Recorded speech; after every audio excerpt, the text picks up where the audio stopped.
Kali ini kita akan membahas salah satu peristiwa penting dalam sejarah Indonesia pasca kemerdekaan, pemberontakan APRA atau Angkatan Perang Ratu Adil. Nama yang terdengar keren, tapi kisah dibaliknya penuh darah dan pengkhianatan. APRA adalah singkatan dari Angkatan Perang Ratu Adil, sebuah kelompok bersenjata yang dibentuk oleh Raymond Westerling, seorang mantan perwira Belanda. Tujuan utamanya adalah bukan membela rakyat Indonesia, tapi mempertahankan bentuk negara federalisme Republik Indonesia Serikat dan menolak pembentukan Negara Kesatuan Republik Indonesia (NKRI).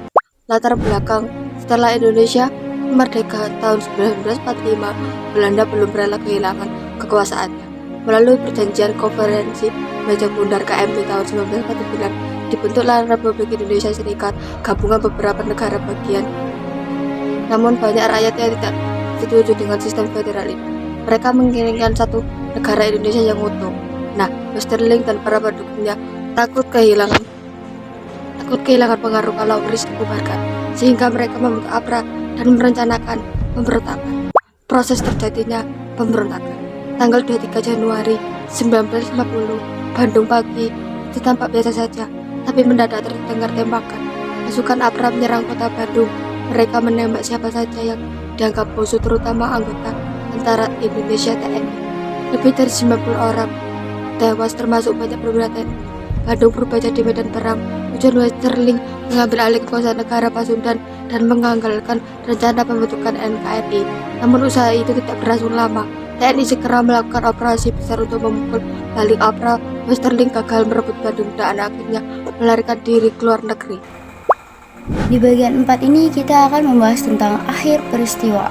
Pemerintah Republik Indonesia Serikat menyatakan APRA sebagai pemberontak negara Pasundan dibubarkan tidak lama kemudian, dan pada tanggal 17 Agustus 1950 RIS resmi kembali menjadi NKRI.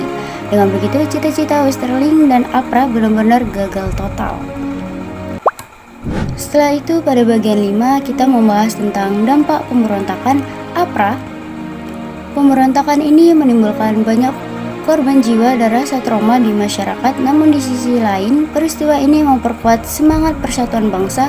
Rakyat makin sadar bahwa bentuk negara federal hanya menguntungkan Belanda, dan satu-satunya jalan adalah menegakkan Negara Kesatuan Republik Indonesia.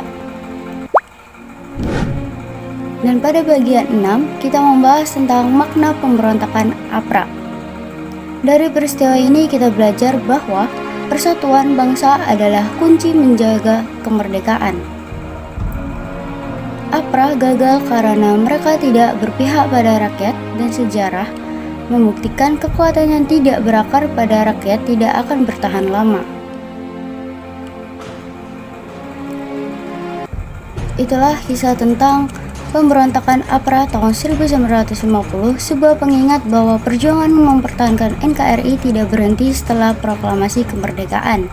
Jadi, teman-teman, mari kita jaga persatuan bangsa agar sejarah kelam seperti ini tidak terulang lagi.